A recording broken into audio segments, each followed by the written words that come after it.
परमानंदांनी बारीस मारले. हा तरुण परमानंद प्रोफेसर परमानंदाहून निराळा होता. पुढे कारागृहातील त्या नालंदा विहारात यथेच्छ विद्याव्यासंग करून जे खरे स्नातक आणि अध्यापक झाले, त्यात ह्या त्यावेळी तरुण असलेल्या परमानंदांचीही गणना होती. तेही विद्वान, त्याग इत्यादी गुणांनी त्या कारावासातच प्रोफेसराहून कोणत्याही प्रकाराने कमी नसणारी योग्यता संपादन करते झाले. बारीची जन्माची सवय काही सुटणारी नव्हती. त्याने बोलाचालीत सहज कोणी उभे राहते त्याप्रमाणे उभा असलेल्या तरुण परमानंदात हात सोडून नीट उभे राहण्यास सांगितले.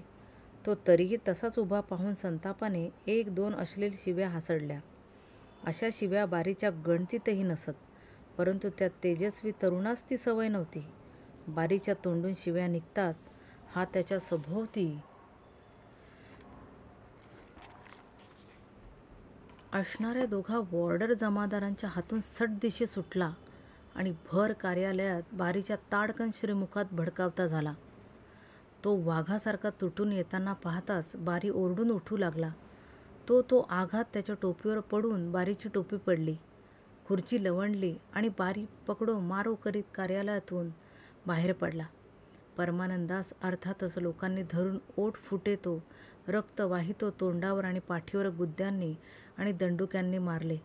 बारीने घाबऱ्या पर्यवेक्षकास दूरध्वनी देऊन त्वरित बोलावले. तुरुंगात दंगा झाला. तशी धावपळ झाली. बंदी पालको, बारी को, बम गोलेवालोंने मारा अशी ओरड झाली. पर्यवेक्षकाने येऊन परमानंदासच वेत मारण्याची आज्ञा दिली आणि त्यास तिकीटनिशी बांधून कठोरपणाने 20 का 30 वेत मारण्यात आले. प्रत्येक वेतासरशी रक्ताचे फवारे उडाले. त्याचे अंग रक्तबंबाळ होऊन मांसाचे तुकडे वेताच्या सपासप घावाने फुटून निघाले. पण त्याच्या तोंडून ब्र ऐकू आला नाही. वेताच्या पहिल्या आघातासरशी मोठमोठे बदमाश पण चित्कार करून गुरासारखे त्या कारागारात ओरडत असत. पण हा तरुण चूप. बारी म्हणाला, कसून मारू. वेत कसकसून मारले, पण परमानंद उस्स करेना. सर्व वेत मारून संपताच त्यास मलमपट्टी करून रुग्णालयात न नेता पुन्हा खोलीतच कोंडण्यात आले. अंदमानात राजबंदीवानांना वेत मारण्याचा हा पहिला प्रसंग. शिव्या देण्याची बारीवर बंदी. ह्या वेताचे परमानंदास जसे दुःख नव्हते तसेच राजबंदीवानासही नव्हते, कारण परमानंदांनी आधीच बारीवर आक्रमण करून त्यास मारले होते. बारीची झालेली अप्रतिष्ठा, त्या परमानंदांच्या तिखटपणामुळे वसाहतीभर राजबंदीवानांचा बसलेला दबदबा, ह्या लाभासाठी वेत खाण्याचे मूल्य देणे त्यास फारसे महाग वाटले नाही. आमच्या मनुष्याने बंदीपालास मारले, तुम्ही त्यास वेत मारलेत. कारागाराच्या निर्बंधानुरूप आम्ही ते विसरतो, परंतु बारीने शिव्या दिल्या त्याविषयी निषेध दाखवण्यापुरता राजबंदीवानातील कित्येकांनी संप केला. पर्यवेक्षक आणि बारी सर्वात समजावीत फिरू लागले. पर्यवेक्षकाने स्पष्ट अभिसूचन दिले की बारीस कोणाही राजबंदीवानास शिवीगाळ न करण्याविषयी सक्त आज्ञा मी सोडले आहे. पुन्हा असे होणार नाही. तुम्ही कामास आरंभ करा. जे होईल ते आणि तितके करा, पण करा. ह्या आश्वासनानंतर ज्यांनी संप केला होता त्यांनी पुन्हा काम सुरू केले. ह्या पहिल्याच टोळीच्या ह्या प्रतिकाराने पुढे ज्या शिखांच्या आणि इतर राजबंदीवानांच्या टोळ्या आल्या त्यांना कामाविषयी फारसा त्रास पडला नाही. तरी देखील मधून कोणातही लहान सहान राजबंदीवर बळ करून बारी कामाचा दर वाढविण्याचा प्रयत्न करी. कधी हे राजबंदीवान 3 पौंड दोरखंडे तेव्हाच संपवतात म्हणून 4-5 पौंड केले पाहिजेत म्हणून आज्ञा सोडी. कधी छिलका वाढवी, कधी हळूच कोणास तरी कोलूवर धाडण्याचा बूट काढी. परंतु राजबंदीवानातील कामाचा दर वाढवला की ते त्याचा प्रतिवाद करून त्यास काम करीत नाही असे सांगत आणि बारीने त्याचे शेवटचे शस्त्र वेत मारीन काढले की सर्वच काम सोडू म्हणून धाक घालीत. राजबंदीवानातील झुंजार पक्षाने बारीची डाळ शेवटपर्यंत शिजू दिली नाही. या नित्य घासघिशीमुळे राजबंदीवानात कोणी ना कोणीतरी नेहमी इनकारीवर असे. बारीचे काम अधिक तर नाहीच, परंतु पुरे असे देखील सर्व राजबंद्यांकडून कधी झाले नाही. तुरुंगांच्या दारावर एकंदर बंदीवानांपैकी काम करतात किती आणि करीत नाहीत किती म्हणून एक गणन प्रत्यही प्रसिद्ध करावे लागे. राजबंदीवान आल्यापासून त्या गणनात काम न करणाऱ्यांची संख्या शून्य अशी कधीच झाली नाही. असा एकसारखा कोणी ना कोणी प्रतिकार करीत ठेवला म्हणून बारीस आणि इतर अधिकाऱ्यास अधिक अधिक दडपीत जावयाची संधी किंवा साहस करवले नाही. तंट्यांचे मूळ सावरकर. कारागारात युद्ध सुरू झाल्यापासून आमच्यावर अधिकाऱ्यांचा किती कडक पहारा होता हे मागच्या प्रकरणात सांगितलेच आहे. त्यातही जेव्हा हे शेकडो राजबंदीवान कारागृहात आले तेव्हा त्यांच्या मनात माझ्याविषयी असणारा आदर, विश्वास आणि पूज्यभाव पाहून मला त्यांच्यापासून शक्य तितके दूर ठेवण्याची बारी पराकाष्ठा करू लागला. पण ते अशक्य झाल्याने ज्यायोगे माझ्यावरील त्यांचा विश्वास उडावा असे नाना प्रकारचे प्रयत्न स्वतः करून आणि त्याच्या माणसाळलेल्या पाळीव हस्तकांकडून करवून त्यांचा बुद्धिभेद करण्याची सारखी खटपट तो शेवटपर्यंत करीत होता आणि शेवटपर्यंत ती त्याच्या मनासारखी सफल होऊ शकली नाही म्हणून जळफळत होता. राजबंदीवान आणि साधे बंदीवान यास सांगे, अहो ह्या सावरकरांच्या नादी लागू नका. तो निष्कारण अधिकाऱ्यांच्या रोषास बळी पडील. तो अंग चुकारू लबाड आहे.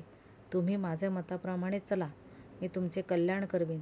किंवा माझ्यावर तुमचा विश्वास नसेल तर ते पहा, अमुक अमुक गृहस्थ तेही तुमचे राजबंदीवानच आहेत, पण किती सभ्य आणि विनीत. त्यायोगे त्यांना पहा, आम्ही अधिकाराच्या जागा देखील दिल्या.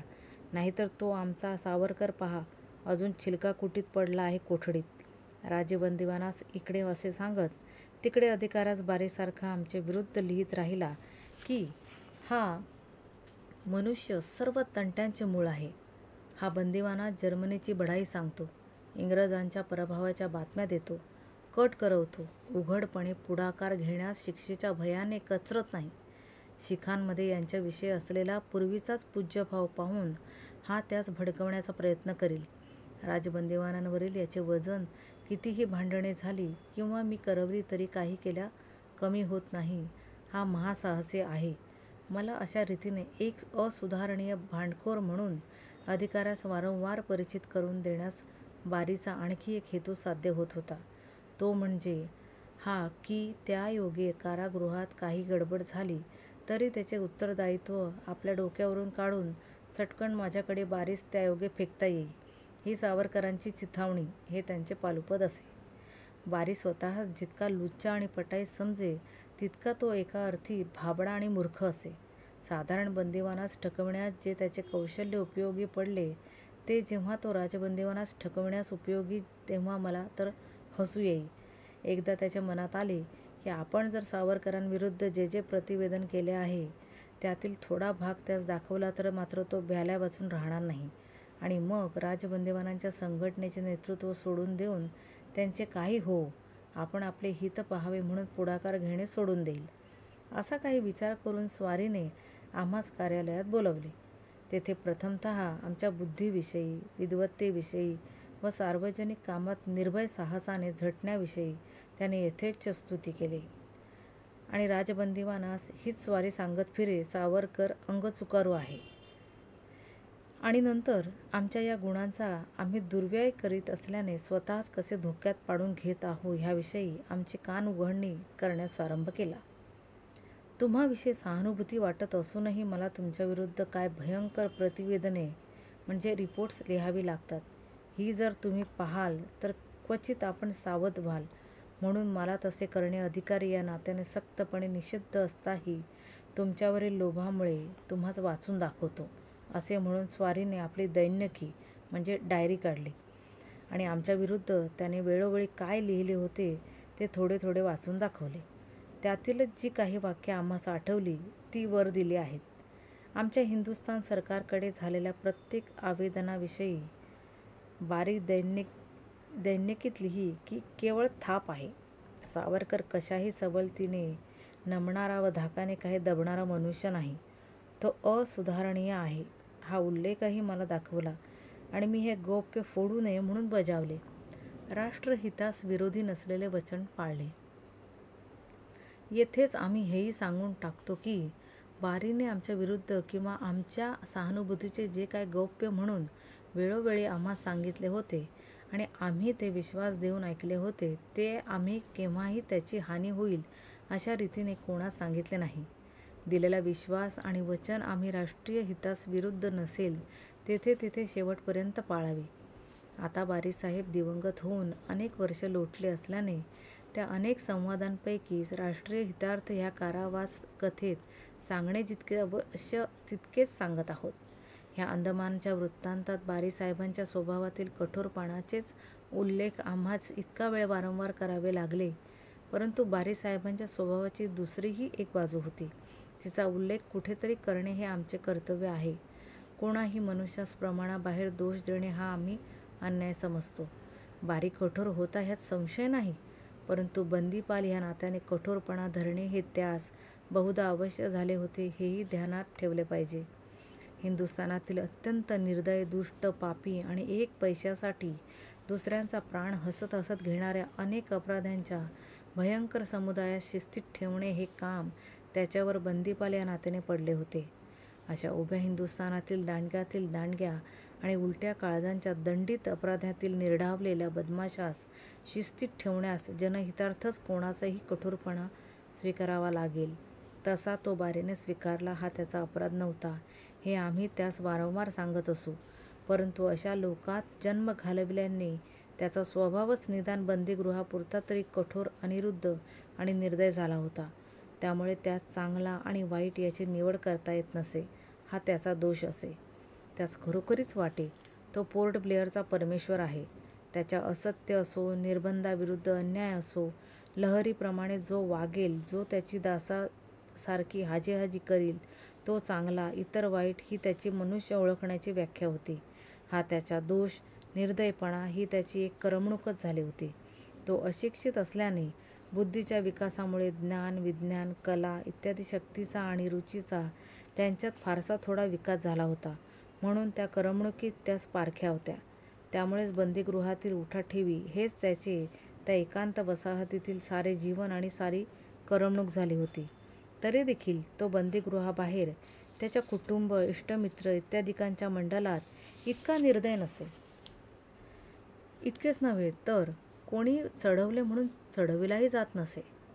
विद्वत्ता नाही ही जाणीव त्यास असल्याने त्यास विद्वान म्हणावे म्हणून तो त्यास पाठ असलेला 5-6 इंग्लिश कविता थोडेसे चुचकारून घेतले की अगदी ऐटीत एखाद्या नटासारखा म्हणून दाखवी. आपल्या विद्वत्तेचा आमच्यावर पगडा पडावा अशी ही त्यास केव्हा केव्हा लहर येई. तेव्हा एका दमात सर्व म्हणून टाकी. आमच्याविषयी कारावासातील विरोध सोडला तर तो मनातल्या मनात खरोखर आदर बाळगे. त्या अंदमानास कारण परत्वे जे जे व्यापारी, संपादक किंवा सैनिक वर्गातील युरोपियन येत ते आम्हास पाहण्यास अवश्य येत. युद्धास दिवसात रणतरीवरून येणारे युरोपियन नौकाध्यक्षाधीश अधिकारीही आमची वास्तपुस्त करून भेटून आम्हाही बरोबरीने संवाद करून जात हे तो पाही. तेव्हा त्याच्या मनात आदर उत्पन्न होऊन हेही साहजिकच होते. त्याच्या कुटुंबातील मंडळीस त्याची पत्नी फार देवलसी असे आणि त्याची एकुलती एक 17-18 वर्षाची मुलगी रंगूनला मॅट्रिकपर्यंत शिकून शिक्षक होत आली होती. बारीचा निर्दयपणा वारंवार मर्यादित करण्यास ह्या दोन्ही महिलांचा बराच उपयोग होई. बंदिवान म्हणत त्यास फार कठोरपणा करताना पाहून त्याची देवलसी पत्नी वारंवार रोधित असे. त्या दोघींचही आमच्याविषयी व्यक्तिविषयक सहानुभूती वाटे. कुमारी बारी लहानपणापासूनच बारी मरण पावेतो जेव्हा जेव्हा रंगूनहून सुट्टीसाठी अंदमानात येई तेव्हा तेव्हा आमच्या भेटीस कारागृहातही येई आणि सहानुभूतीपूर्वक अर्धा तास निरनिराळ्या विषयांवर संवाद करी. वैयक्तिक संबंधाने बारीच्या कुटुंबांशी आणि त्या वेळी बारीशीही आम्ही तितक्याच घरोब्याने आणि लोभाने वागू. केव्हा केव्हा बारी बंगल्यावरून काही ना काहीतरी फळावरही आम्हास धाडी. परंतु त्यात त्याचा एक गर्भित हेतू असे की त्यामुळे तरी आम्ही सहजच सौजन्य म्हणून त्यास कृतज्ञ राहू. आम्ही सौजन्य म्हणून त्याचा स्वीकारही अगदी आग्रह होई म्हणून करू आणि कृतज्ञतेने त्याचा येथे हा सार्वजनिक उल्लेखही करीत आहो. परंतु त्यामुळे राजबंदीवानांचा पक्ष सोडून देऊन किंवा वसाहतीतील हजारो स्वदेश बंधूंच्या दुःखमोचनार्थ आणि उन्नत्यर्थ आम्ही चालवलेल्या शुद्धी, ज्ञानवितरण इत्यादी चळवळीतून अंग काढून घेऊन आपले तेवढे हिताहित पाहत स्वस्थ पडून राहू ही जी बारीसाहेबांची एक आशा असे ती जेव्हा विफल होई आणि त्यांच्या अन्याय वर्तनाचा आम्ही पुन्हा प्रथमप्रमाणे विरोध करू तेव्हा मात्र त्याच्या त्या सौजन्याचा त्याला पश्चाताप झाल्यासारखे वाटे. आणि काही दिवस तो अगदी निष्ठुरपणाने वागू लागे. त्याच्या त्या वैयक्तिक सौजन्यास स्वीकारून त्याच्या म्हणण्याप्रमाणे जे वागत आणि केवळ आपले दिवस कसे बऱ्या रीतीने निघतील याचीच चिंता व्हावयाची, हेच ज्यांनी आपले धोरण निश्चित केले होते, अशा आमच्यातील एका दोघा राजबंदीवानास तो कार्यालयात केव्हा केव्हा बोलावी. त्याच वेळी आम्हाला पण बोलावी, परंतु जाणून बुजून त्यास खुर्ची देऊन काही लिहावायचे काम देई आणि आम्हास साध्या बंदिवानाप्रमाणे तिरस्कार्य अंतरावर वॉर्डरच्या पहाऱ्यात उभे करी. हेतू हा की त्यायोगे इतर सर्व बंदिवानात आमची अप्रतिष्ठा व्हावी आणि आम्हास बारीच्या सौजन्याने वश होऊन सार्वजनिक काम आपण का सोडिले नाही असा पश्चाताप व्हावा. दोन्ही शंका त्याज्य. परंतु बारीने आमची अप्रतिष्ठा केली तर बंदिवानात आमची अप्रतिष्ठा उलट वाढत जाई हे तो विसरे. किंबहुना जेव्हा जेव्हा तो आमच्याविषयी त्याचे मनात वाटणारा आदर व्यक्त करण्यासाठी आम्हास काही भेटधाडी किंवा सौजन्य दाखवी, तेव्हाच आमच्या सहकाऱ्यांपैकी दुसऱ्या अतिरेकात जाण्याचा ज्यांचा स्वभाव होता त्यास आमच्याविषयी थोडेसे वावडे वाटे.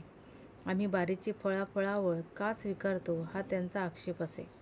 आम्ही ह्या दोन्ही शंकास त्याज्य समजून त्यांची समज पाडीत असू की आपले त्या व्यक्तीशी काय शत्रुत्व आहे. तो किंवा त्याचे कुटुंबीय माणसे जेव्हा स्नेहाने आणि आदराने वागू इच्छितात तेव्हा तेव्हा आपण व्यक्तिविषयक सौजन्य दाखवणे आपले सभ्यपणाच्या दृष्टीने कर्तव्य आहे. त्याच्या वर्तनाच्या आत जर विषारू हेतू असलाच तर ते विष आपण पचवीतच आहोत. तो हेतू आपण विफल करीत आहोत. बारीस केव्हा आम्ही स्पष्टपणे सांगावे, आपल्या आग्रहाविषयी मी आभारी आहे, परंतु ज्या परिस्थितीत आपण आणि मी सापडलो आहोत त्या परिस्थितीत आपणास सार्वजनिक कार्यात विरोध करणे हे मला प्राप्त आहे. तेव्हा ते स्वातंत्र्य राखून जर मला आपले आदरातिथ्य स्वीकारता येत असेल तरच आपण हा त्रास घ्यावा. इतके स्पष्ट सांगून देखील तो आणि त्याची मंडळी कधी अत्याग्रहाने मला बोलत आणि सन्मानित, तेव्हा व्यक्तिदृष्टीने मीही त्यांचा हेतू तेवढ्यापुरता ते व्यक्त करीत. त्याप्रमाणे निरपेक्ष आदरच आहे असं गृहीत धरून त्यांच्याशी कृतज्ञपणे वागे आणि तो सन्मान स्वीकारी. खरी गोष्ट ही होती की बारीचा स्वभाव दुरंगी होता. त्यास आदर वाटे, दयाही त्याच्या हृदयात अगदी नव्हतीच असे नसे, पण जन्म कठोर व्यवसायात आणि लुच्च्यांशी अंशतः अपरिहार्य लुच्चेपणाने वागण्यात गेल्याने त्याच्या त्या उदार भावनेतही अनुदार वृत्तीचा थोडासा बिंदू चुकून माकून पडल्या वाचून राहत नसे. त्याच्या कुटुंबातील आणि इष्टमित्रातील मंडळी आमच्या इंग्रजी कविता वाचीत, आमचे पूर्वचरित्र औत्सुक्य आणि प्रशंसेने ऐकत आणि एकंदरीत आमच्याकडे आदराने पाहत. त्यांच्या विनंतीवरून आम्ही त्यास काही इंग्रजी कविता लिहून दिल्या होत्या.